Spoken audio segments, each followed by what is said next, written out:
من الشیطان الرجیم بسم اللہ الرحمن الرحیم۔ آج سورۃ البقرہ رکوع نمبر 9 آیت نمبر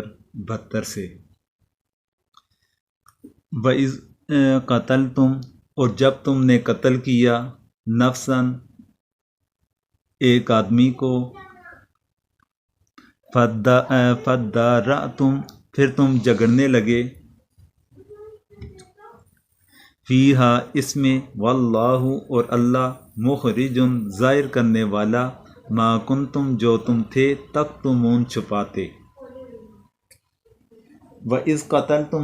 نَفْسًا فَادَّارَأْتُمْ فِيهَا، اور جب مار ڈالا تھا تم نے ایک شخص کو، پھر لگے ایک دوسرے پر ڈرنے۔ واللہ مخرج ما کنتم تکتمون، اور اللہ کو ظاہر کرنا تھا جو تم چھپاتے تھے۔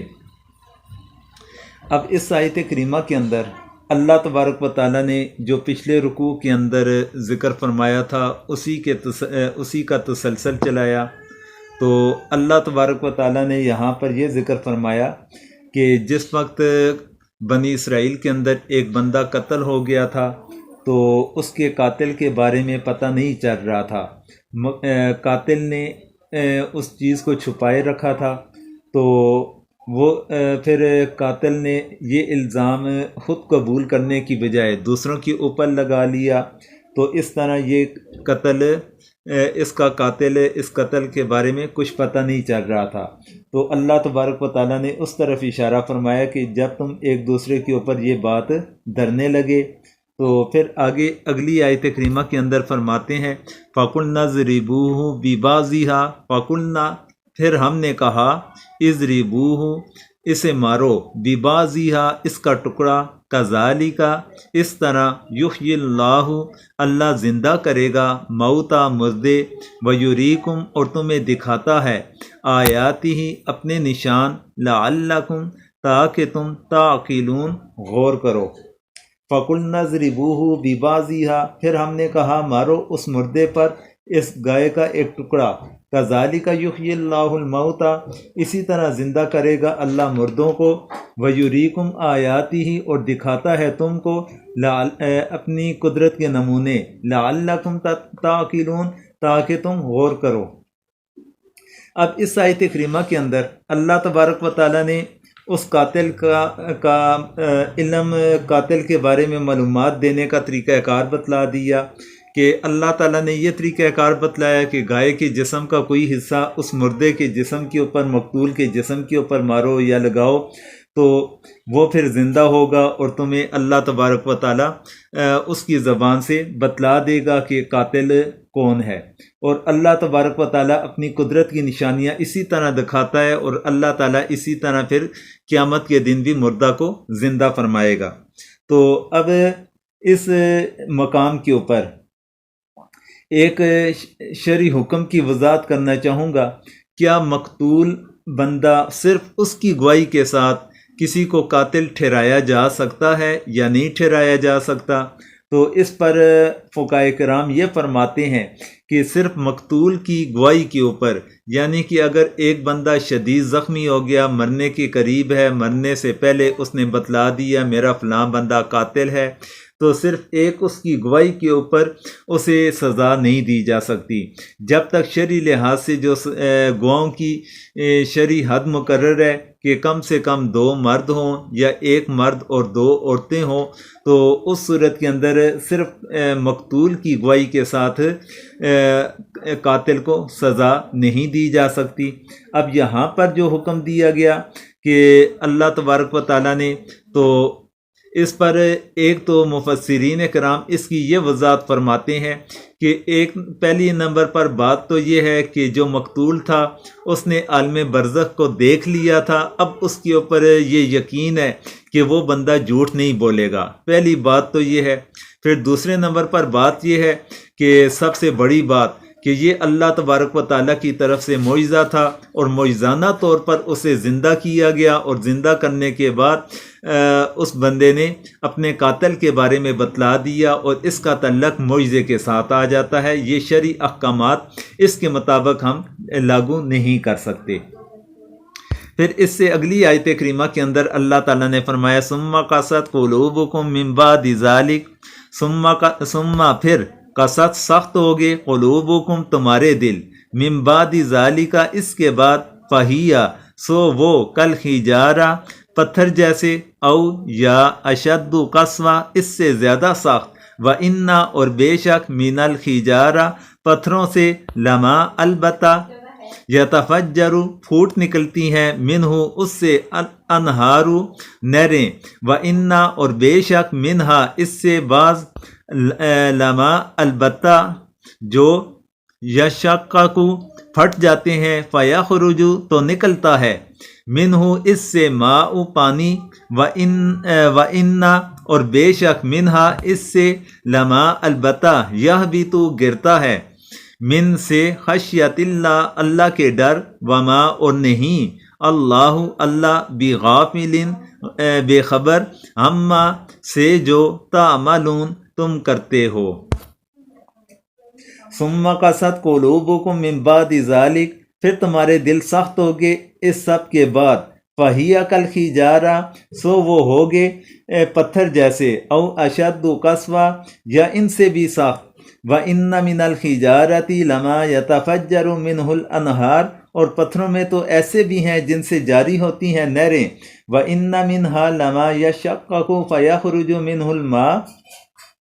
اور ان میں ایسے بھی ہیں جو پھٹ جاتے ہیں اور نکلتا ہے ان سے پانی، وَإِنَّ مِنْهَا لَمَا يَهْبِطُ مِنْ خَشْيَةِ اللَّهِ اور ان میں ایسے بھی ہیں جو گر پڑتے ہیں اللہ کے ڈر سے، وَمَا اللَّهُ بِغَافِلٍ عَمَّا تَعْمَلُونَ اور اللہ بے خبر نہیں تمہارے کاموں سے۔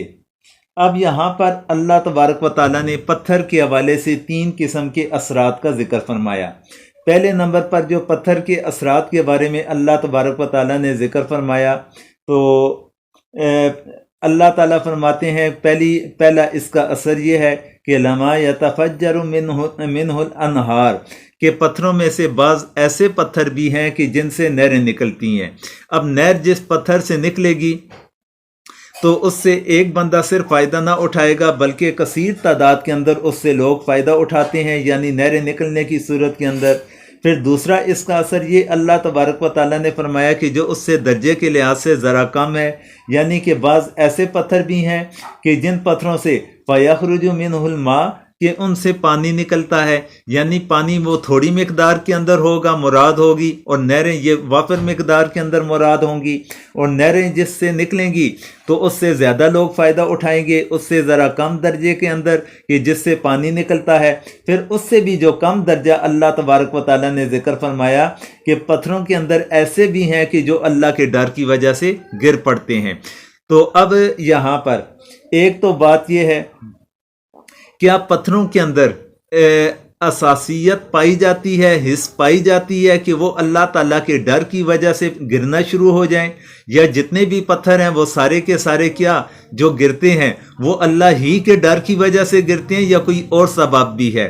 تو اس پر مفسرین کرام فرماتے ہیں کہ پہلے نمبر پر بات تو یہ ہے کہ پتھر اس جمادات، پتھر یہ جمادات کے اندر آ جاتے ہیں، تو اللہ تبارک و تعالیٰ نے ان کے اندر بھی اس ڈالی ہوئی ہے اور ان کے اندر بھی ایک زندگی ہے، لیکن اس زندگی کے بارے میں یہ ضروری نہیں کہ ہمیں بھی پتہ ہو کہ وہ کس طریقے سے زندگی گزار رہے ہیں، یا ان کے اندر جو حص ہے محسوس کرنے کی تو وہ کس انداز کے ساتھ محسوس کر رہے ہیں، اس کے بارے میں ہماری معلومات لینا یا حاصل کرنا ضروری نہیں، یہ اللہ تبارک و تعالیٰ کے علم کے اندر ہے کہ ان کے اندر یہ چیز پائی جاتی ہے جمادات کے اندر بھی۔ پھر دوسرے نمبر پر جو بات ہے کہ کیا جتنے بھی پتھر ہیں گرنے والے وہ کیا اللہ تعالیٰ کے ڈر ہی کی وجہ سے صرف گرتے ہیں؟ تو اس پر مفسرین اکرام فرماتے ہیں کہ یہ لازمی نہیں کہ صرف اللہ تعالیٰ کے ڈر ہی کی وجہ سے وہ گریں، اس کے مختلف اسباب بھی ہو سکتے ہیں کہ ان اسباب میں سے ایک سبب اللہ تعالیٰ کا ڈر بھی پایا جاتا ہے۔ جس طرح ایک متقی انسان وہ روتا ہے تو اکثر اس کا رونا اللہ تعالیٰ کے خوف کی وجہ سے ہوتا ہے۔ اب ضروری نہیں کہ وہ جب بھی روئے گا وہ اللہ تعالیٰ کے خوف کی وجہ سے روئے گا، بسا اوقات وہ جسم کے کسی حصے کے اندر تکلیف کی وجہ سے بھی روئے گا، کبھی اسے پریشانی ہوگی تب بھی روئے گا، یہ اسباب مختلف ہوتے ہیں اس کے رونے کے۔ اسی طرح پتھروں کے گرنے کے اسباب وہ بھی مختلف ہیں، لیکن ان اسباب میں سے ایک سبب وہ ہے کہ جس کا ذکر اللہ تبارک و تعالیٰ نے یہاں پر فرما دیا۔ اب یہ تین اثرات ذکر کرنے سے پہلے اللہ تبارک و تعالیٰ نے بنی اسرائیل کے دلوں کے بارے میں ذکر فرمایا کہ ان کے دل اس سے بھی زیادہ سخت ہیں، یعنی کہ جو پتھروں کے اوپر اثرات نمودار ہوتے ہیں، نہریں نکل پڑتی ہیں، بعض پتھروں میں سے پانی نکل آتا ہے، بعض پتھر اللہ تعالیٰ کے ڈر کی وجہ سے گرنا شروع ہو جاتے ہیں، تو لیکن ان کے جو دل ہیں ان کی اتنی زیادہ سختی ہے کہ ان تین اثرات سے بھی جو نیچے کا درجہ بن جاتا ہے، اس درجے کے اندر یہ بنی اسرائیل کے لوگوں کا یہ حساب آ جاتا ہے۔ پھر آگے اللہ تبارک و تعالیٰ فرماتے ہیں افتطمعون ان یؤمنوا لکم، افتطمعون کیا پھر تم توقع رکھتے ہو ان کے یؤمنوا مان لیں گے لکم تمہارے لیے، وقد کانا اور تھا فریقن ایک فریق منہم اس سے، یسمعون وہ سنتے تھے کلام اللہ اللہ کا کلام، ثم پھر یحرفونہ وہ بدل ڈالتے ہیں اس کو، من بعد ما جو عقلوہ اس انہوں نے سمجھ لیا، وہم اور وہ یعلمون جانتے ہیں۔ افتطمعون ان یؤمنوا لکم، اب کیا تم اے مسلمانوں توقع رکھتے ہو کہ وہ مانے تمہاری بات؟ وقد کان فریق منہم یسمعون کلام اللہ، ان میں ایک فرقہ تھا کہ سنتا تھا اللہ کا کلام، ثم یحرفونہ من بعد ما عقلوہ پھر بدل ڈالتے تھے اس کو جان بوجھ کر، وہم یعلمون اور وہ جانتے تھے۔ اب اس آیت کریمہ کے اندر اللہ تبارک و تعالیٰ نے اہل ایمان کو یہ ذکر فرمایا، کیا تمہیں ان بنی اسرائیل والوں سے یہ امید ہے کہ وہ تمہارے مذہب کو قبول کر لیں گے، تمہارے نبی کے اوپر وہ ایمان لے آئیں گے، جبکہ ان لوگوں کی حالت کیسی ہے، ان لوگوں کی کیفیت کیسی ہے کہ وہ لوگ تو ایسے ہیں کہ ان میں سے ایک گروہ ایسا ہے جو اللہ تعالیٰ کا کلام سنتا ہے، پھر اس کے بعد اس کے اندر تحریف کر ڈالتا ہے، یعنی کہ انہوں نے تورات کتاب کو اللہ تعالیٰ کا جو کلام تھا تو اسے سنا تھا، تو سننے کے بعد انبیاء کرام سے وہ سنتے رہے، انبیاء کرام سے سننے کے بعد اس کے اندر تعریفات انہوں نے کر لی۔ اب ان کی تعریفات بسا اوقات کلمات کے اندر ہوا کرتی تھی، کلمہ تبدیل کر لیا، یا اس کی تفسیر کے اندر ہوا کرتا تھا کہ اس کی تفسیر کو اپنے مرضی کے مطابق اسے بیان کر لیا، یا پھر دونوں انداز کے اندر انہوں نے تعریف کر لی کہ کلمہ بھی بدلانے کی صورت کے اندر اور تفسیر بدلنے کی صورت کے اندر بھی ان کی تعریف یہ تعریف سے مراد آئے گا۔ پھر اس کے بعد ایک تو مراد مفسرین اکرام فرماتے ہیں کہ یہاں پر یہ مراد ہے کہ ان کا انبیاء کرام سے جو انہوں نے تورات کتاب کو سنا تھا اس کے بعد انہوں نے اس کے اندر جو تعریف کی یہ تعریف مراد ہے۔ اور بعض مفسرین کرام یہ فرماتے ہیں کہ اس سے یہ بھی مراد لیا جا سکتا ہے کہ کلام سے مراد وہ کلام ہے جو 70 افراد کوہ طور کے اوپر حضرت موسیٰ علیہ السلام کے ساتھ بطور تصدیق تشریف لے گئے تھے۔ حضرت موسیٰ علیہ السلام کو کوہ طور پر تورات کو انہوں نے سنا تھا، سما، پھر اس کے بعد جب یہ واپس آئے اپنے قبائل کے پاس، اپنی قوم کے پاس، تو آ کر ان سے یہ کہا کہ اللہ تبارک و تعالیٰ یہ فرماتا ہے کہ جو حکم تم سے ادا نہ ہو سکے وہ معاف ہے، یعنی اسے فوری طور پر اس کے اندر تعریف کر دی، اس کے اندر تبدیلی کر لی، اس میں یہ اضافہ کر لیا کہ اگر تم سے عمل کرنا جس کام کا ممکن نہیں اسے چھوڑ دو۔ تو بعض مفسرین کرام نے اس کلام سے مراد، کلام اللہ سے مراد یہ مراد لی ہے۔ پھر اس کے بعد آگے آیت کریمہ کے اندر وَإِذَا لَقُوا اور جب وہ ملتے ہیں الَّذِينَ آمَنُوا جو لوگ ایمان لائے، قالوا وہ کہتے ہیں آمنا ہم ایمان لائے، وَإِذَا اور جب خلا اکیلے ہوتے ہیں، بعضهم ان کے بعض الی بعض بعض کے پاس، قالوا کہتے ہیں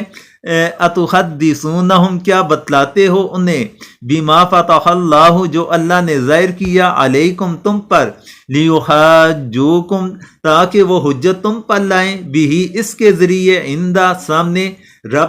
ربکم تمہارا رب، افلا تعقلون کیا تم نہیں سمجھتے۔ وَإِذَا لَقُوا الَّذِينَ آمَنُوا قَالُوا آمَنَّا اور جب ملتے ہیں مسلمانوں سے کہتے ہیں ہم مسلمان ہوئے۔ وَإِذَا خَلَا بَعْضُهُمْ إِلَىٰ بَعْضٍ، اور جب تنہا ہوتے ایک دوسرے کے پاس، قَالُوا أَتُحَدِّثُونَهُمْ بِمَا فَتَحَ اللَّهُ عَلَيْكُمْ، تم کیوں کہہ دیتے ہو ان سے جو ظاہر کیا اللہ نے تم پر،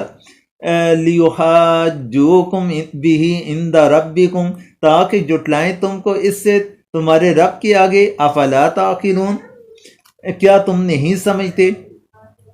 اب اس آیت کریمہ کے اندر اللہ تبارک و تعالیٰ نے منافقین کے متعلق ذکر فرمایا۔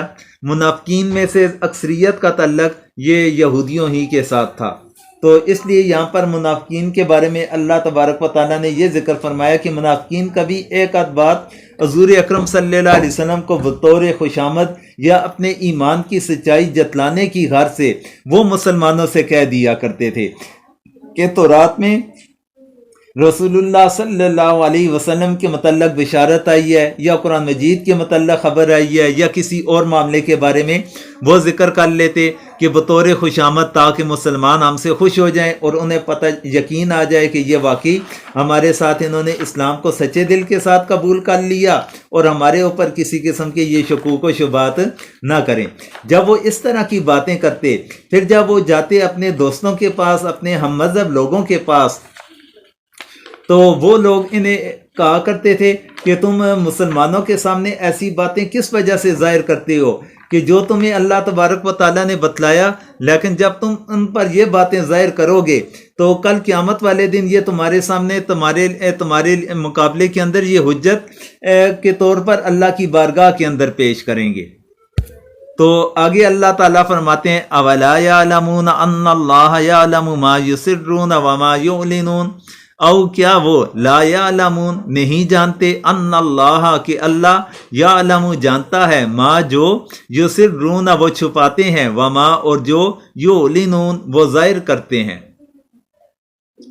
اولا یعلمون ان اللہ یعلم ما یسرون وما یعلنون، کیا اتنا بھی نہیں جانتے کہ اللہ کو معلوم ہے جو کچھ چھپاتے ہیں اور جو کچھ ظاہر کرتے ہیں۔ اللہ تبارک و تعالیٰ نے اب اس چیز کی وضاحت فرما دی کہ جو وہ لوگ حضور سے چھپانے کی کوشش کیا کرتے تھے، تو اللہ تبارک و تعالیٰ نے انہیں بتلا دیا کہ اللہ تبارک و تعالیٰ تو ہر چیز کے بارے میں علم رکھنے والی ذات ہے۔ تو اللہ تبارک و تعالیٰ سے جو تم ظاہر کرو گے یا جو تم چھپاؤ گے، تو اللہ تبارک و تعالیٰ کے علم کے اندر یہ دونوں باتیں ہیں۔ تو پھر اللہ تبارک و تعالیٰ جس چیز کو چاہتے حضور کے اوپر بھی ظاہر فرما دیا کرتے تھے، تو اس لیے ان لوگوں کا چھپانا یہ کوئی معنی نہ رکھتا۔ وَمِنْهُمْ أُمِّيُّونَ لَا يَعْلَمُونَ الْكِتَابَ، اور ان میں وَمِنْهُمْ اور ان میں امیون ان پڑھ، لا یعلمون وہ نہیں جانتے، کتاب الا امانیہ سوائے آرزوئیں، وَإِنْهُمْ اور نہیں وہ الا مگر یظنون گمان سے کام لیتے ہیں۔ وَمِنْهُمْ أُمِّيُّونَ لَا يَعْلَمُونَ الْكِتَابَ، اور بعض ان میں بے پڑھے ہیں کہ خبر نہیں رکھتے کتاب کے، الا امانیہ وَإِنْهُمْ الا یظنون سوائے جھوٹی آرزوؤں کے، اور ان کے پاس کچھ نہیں مگر خیالات۔ اللہ تعالیٰ نے اب ایک تو طبقہ وہ بیان فرمایا اس سے پچھلی آیت کریمہ کے اندر کہ جو ان میں سے پڑھے لکھے ہوئے تھے، کہ جنہیں اپنی کتاب کے بارے میں معلومات تھی، کہ وہ لوگ مسلمانوں کے سامنے اس چیز کا کچھ نہ کچھ اظہار بھی کر لیا کرتے تھے بطور خوشامد کے کہ تورات کتاب کے اندر آپ کے متعلق یہ بشارت ہے، یا قرآن کے متعلق، یا وغیرہ وغیرہ۔ تو ان کے اندر ایک طبقہ وہ تھا کہ جو طبقہ ان پڑھ تھا، جنہیں کتاب کے بارے میں علم نہ تھا، تو اللہ تعالیٰ فرماتے ہیں کہ ان کے بارے میں کہ ان کی ایک صرف جھوٹی آرزویں تھی، ان کے خیالات تھے، اس کے علاوہ ان کے پاس کچھ بھی نہ تھا، بس ان کی یہ خواہشات ہوا کرتی تھی، اس سے بڑھ کر ان کے پاس کوئی بھی چیز نہ تھی۔ پھر آگے فرمایا فَوَيْلٌ لِّلَّذِينَ يَكْتُبُونَ الْكِتَابَ بِأَيْدِيهِمْ، فوائل سو خرابی ہے، للذین ان کے لیے، یکتبون لکھتے ہیں، کتاب بی ایدیہم اپنے ہاتھوں سے، ثم پھر یقولون کہتے ہیں، ھذا یہ من سے عند اللہ اللہ کے پاس، لیشترو تاکہ وہ حاصل کریں، بھی اس سے، ثمناً قیمت، قلیلا تھوڑی، فوائل سو خرابی ہے، لہم ان کے لیے، مما اس سے، کتبت جو لکھا ایدیہم ان کے ہاتھ، وویل اور خرابی لہم ان کے لیے، مما اس سے جو یکسبون وہ کماتے ہیں۔ فویل للذین یکتبون الکتاب بایدیہم، سو خرابی ہے ان کو جو لکھتے ہیں کتاب اپنے ہاتھ سے، ثم یقولون ھذا من عند اللہ، پھر کہہ دیتے ہیں یہ خدا کی طرف سے ہے، لیشتروا بہ ثمنا قلیلا، تاکہ لیویں اس پر تھوڑا سا مال، فویل لہم مما کتبت ایدیہم، سو خرابی ہے ان کو اپنے ہاتھوں کے لکھے سے، وویل لہم مما یکسبون اور خرابی ہے ان کو اپنی اس کمائی سے۔ اب یہاں پر اس آیت کریمہ کے اندر اللہ تبارک و تعالیٰ نے ان لوگوں کے متعلق ذکر فرمایا کہ جو لوگ اپنے ہاتھوں کے ساتھ اپنی کتاب کے اندر تعریف کیا کرتے تھے، اپنا کفر وہ لوگ چھپایا کرتے تھے، پھر اسی طرح حضور اکرم صلی اللہ علیہ وسلم کی بشارت وغیرہ کے مضامین جو ان کی اپنی کتاب کے اندر تھے اسے چھپا دیا کرتے تھے، تو اللہ تبارک و تعالیٰ نے ان دونوں قسم کے مضامین کا یہاں پر ذکر فرما دیا۔ اب اس آیت میں یہودیوں کے پڑھے لکھے لوگوں کا ذکر تھا، آگے ان کے پہلے جو آیت گزری اس میں یہودیوں کے پڑھے لکھے لوگوں کا ذکر تھا، پھر اس کے بعد ان پڑھ لوگوں کا ذکر تھا۔ تو اب یہاں پر اللہ تبارک و تعالیٰ نے ان لوگوں کے بارے میں ذکر اس آیت کے اندر فرما دیا کہ جو لوگ اپنے ہاتھوں کے ساتھ یہ تعریف کرنے والا معاملہ کیا کرتے تھے، تو اللہ تبارک و تعالیٰ نے یہاں پر اس چیز کی بھی ساتھ میں مذمت فرما دی۔ پھر آگے فرمایا وقالو، اور انہوں نے کہا لن تمسنا النار، ہرگز نہ چھوئے گی آگ، الا سوائے ایامن دن، معدودہ چند، قل اتخذتم، کیا وہ کیا تم نے کہہ دو کیا تم نے لیا، عند اللہ اللہ کے پاس، عہدہ کوئی وعدہ، فلن یخلف اللہ، کہ ہرگز نہ خلاف کرے گا اللہ، عہدہ اپنا وعدہ، ام کیا، تقولون تم کہتے ہو، علی اللہ اللہ پر، ما لا تعلمون جو تم نہیں جانتے۔ وقالوا لن تمسنا النار الا ایاما معدودہ، اور کہتے ہیں ہم کو ہرگز آگ نہ لگے گی مگر چند روز گنے چنے، قل اتخذتم عند اللہ عہدا، کہہ دو کیا تم لے چکے ہو اللہ کے یہاں سے اقرار، فلن یخلف اللہ عہدہ، کہ اب ہرگز خلاف نہ کرے گا اللہ اپنے قرار کا، ام تقولون علی اللہ ما لا تعلمون، یا جوڑتے ہو اللہ پر جو تم نہیں جانتے۔ اس آیت کریمہ کے اندر مفسرین کرام نے اس پر مختلف اس کی تفاسیر کی، لیکن اس کے اندر جو امر محقق ہے یا جو حقیقی بات ہے یا محققانہ بات ہے وہ یہ ہے کہ مومن اگر بندہ وہ گناہ گار ہو تو اسے اپنے گناہ کی بقدر دوزخ کے عذاب میں اگر اللہ نے چاہا تو داخل فرمائیں گے، لیکن ایمان کی وجہ سے وہ ہمیشہ کے عذاب سے محفوظ رہے گا، اور اسے پھر جتنا اس کا حساب ہوگا، جتنے اس کے گناہ ہوں گے اس کے مطابق اسے جہنم کے اندر رکھا جائے گا، پھر اسے واپس جنت کے اندر لوٹا دیا جائے گا۔ تو یہود کے دعوے کا یہ حاصل ہوا کہ ان کے نزدیک حضرت موسیٰ علیہ السلام کا جو دین تھا جو وہ لے کر آئے تھے وہ منسوخ نہیں ہوا، لہٰذا وہ اپنے آپ کو مومن کہتے اور حضرت عیسیٰ علیہ السلام اور جناب نبی کریم علیہ السلام ان کی نبوت کو وہ تسلیم نہیں کرتے، اور وہ اپنے آپ کو مومن کہتے، اور اس لحاظ سے وہ لوگ کہا کرتے تھے کہ ہمیں ہرگز آگ نہ چھوئے گی مگر چند دنوں کے لیے، کہ ہمارا ایمان حضرت موسیٰ علیہ السلام کے اوپر ہے، اللہ تعالیٰ پر ہمارا ایمان ہے تو ہم مومن ہوئے، اگر ہمیں جو چند دن جہنم کے اندر جانا بھی پڑا وہ ہمارے گناہوں کی وجہ سے، کہ جتنے ہمارے گناہ ہوں گے اس کے سبب ہمیں جہنم کے اندر رکھا جائے گا، پھر واپس جنت کے اندر لوٹا دیا جائے گا کیونکہ ہم مومن ہیں۔ لیکن ان کا یہ بنیادی طور پر دعویٰ ہی حالت ہے جس کی وضاحت اللہ تبارک و تعالیٰ نے اشارے کے ساتھ فرما دی۔ کیا تمہارے پاس کوئی اللہ تعالیٰ کا قرار ہے، کہ اللہ تعالیٰ کا کوئی وعدہ تمہارے پاس ہے اس بارے میں کہ اللہ تبارک و تعالیٰ پھر اس وعدے کی مخالفت نہ کرے گا کہ تم حقیقت کے اندر تم مومن بھی ہو یا نہیں، تو اس سے مراد مفسرین کرام یہ لیتے ہیں۔ پھر آگے اللہ تعالیٰ فرماتے ہیں کہ بلا من کسب سیئہ، بلا کیوں نہیں، من کسب جس نے کمائی، سیئاتن کوئی برائی، وَأَحَاطَتْ بِهِ اور گھیر لیا اس کو، خطیئتہ اس کی خطائیں، فَأُولَئِکَ پس یہی لوگ، اصحاب النار آگ والے، ہم فیہا خالدون وہ اس میں ہمیشہ رہیں گے۔ بلا من کسب سیئۃ وَأَحَاطَتْ بِهِ خطیئتہ کیوں نہیں جس نے کمایا گناہ اور گھیر لیا اس کو اس کے گناہ نے، فَأُولَئِکَ اصحاب النار سو وہی ہیں دوزخ کے رہنے والے، ہم فیہا خالدون وہ اس میں ہمیشہ رہیں گے۔ خطاؤں کے احاطے کے جو معنی اوپر ذکر کیے گئے، اس قسم کا احاطہ اس معنی کے ساتھ کفار کے ساتھ مخصوص ہے، کیونکہ کفر کی وجہ سے کوئی بھی عمل صالح مقبول نہیں ہوتا، بلکہ کفر سے پہلے اگر نیک اعمال کسی نے کیے بھی ہوں تو وہ بھی ضائع اور ضبط ہو جاتے ہیں۔ اسی وجہ سے کفار میں بدی ہی بدی ہوگی، اس کے اندر ان کے لیے کوئی نیک عمل تصور نہ کیا جائے گا جس نے کفر کیا ہوگا۔ تو اس لیے ان کے لیے جو اللہ تبارک و تعالیٰ نے یہاں پر سزا کا ذکر فرمایا وہ ہمیشہ کی جہنم ہے۔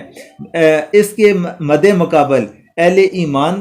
کا اول تو ان کا ایمان خوب بہت بڑا اور عمل صالح ہے، پھر اس کے ساتھ ساتھ انہوں نے اعمال فریہ میں جو نیک اعمال ان کے درج ہوتے ہیں وہ نیکی کے اثر سے خالی نہیں، تو اس لیے مذکورہ ان کی جو حالت پر صادق نہیں آتا۔ تو اس لیے یہاں پر جو مراد مفسرین اکرام لیتے ہیں، یہاں پر جو ہمیشہ جہنم کی سزا کا جو اللہ تعالیٰ نے ذکر فرمایا، اس سے اہل کفر ہیں جنہوں نے کفر اختیار کیا، تو اس کے اندر مومن لوگ تصور نہ ہوں گے۔ اس کی وجہ یہ ہے کہ مومن وہ ہمیشہ جہنم کے اندر نہ رہے گا، جو ایمان کی حالت کے اندر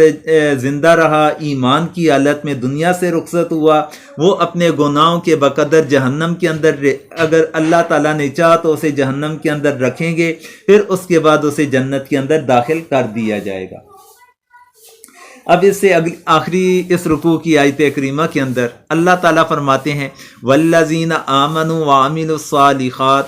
والذین اور جو لوگ آمنوا ایمان لائے، وعملوا اور انہوں نے کیے، صالحات اچھے عمل، اولئک یہی لوگ، اصحاب الجنہ جنت والے، ہم فیہا وہ اس میں، خالدون ہمیشہ رہیں گے۔ والذین آمنوا وعملوا الصالحات اور جو ایمان لائے اور عمل کیے نیک، اولئک اصحاب الجنہ وہی جنت کے رہنے والے، ہم فیہا خالدون وہ اس میں ہمیشہ رہیں گے۔ اب کفار کے مد مقابل اللہ تبارک و تعالیٰ نے اہل ایمان کے متعلق ذکر فرمایا کہ جو لوگ اللہ تعالیٰ پر ایمان لانے والے ہیں، یا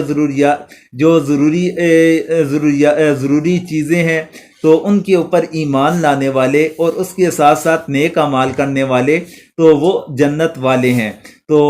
جس طرح کفار ہمیشہ جہنم کے اندر رہیں گے، اسی طرح اہل ایمان وہ ہمیشہ جنت کے اندر رہیں گے۔ یہ تھا آج کا ہمارا درس، کہ جس کے اندر الحمدللہ ہم نے 9واں رکوع مکمل کر لیا، تو اس کے ساتھ ہی ہمارا آج کا درس مکمل ہوتا ہے۔